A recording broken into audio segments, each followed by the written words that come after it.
ఖమ్మం జిల్లాకి నీరు అందించాలి అనేసి అపర భగీరథ ప్రయత్నం చేసిన మన తొలి ముఖ్యమంత్రి గారు కేసీఆర్ గారు ఆనాడు సీతారామ ప్రాజెక్ట్ని మొదలుపెట్టి ఈరోజు ఉమ్మడి ఖమ్మం జిల్లాలో ఉండేటటువంటి అనేక ప్రాంతాలకు నీరు అందించే విధంగా ఆ ప్రాజెక్ట్ని రూపొందించడం జరిగింది.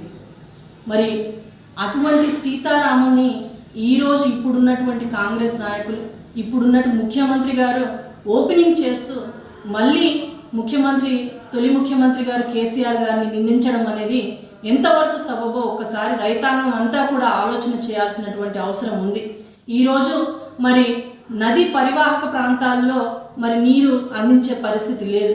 ముఖ్యంగా ఇల్లెందు నియోజకవర్గంలో మరి గతంలో కేసీఆర్ గారు ఉన్నప్పుడు మరి రోలపాడు దగ్గర శంకుస్థాపన అయినప్పటికీ మిగిలిన ప్రాంత ప్రజలకు అందరికీ కూడా నీరు అందించడం లేట్ అవ్వకూడదు అనే ఉద్దేశంతో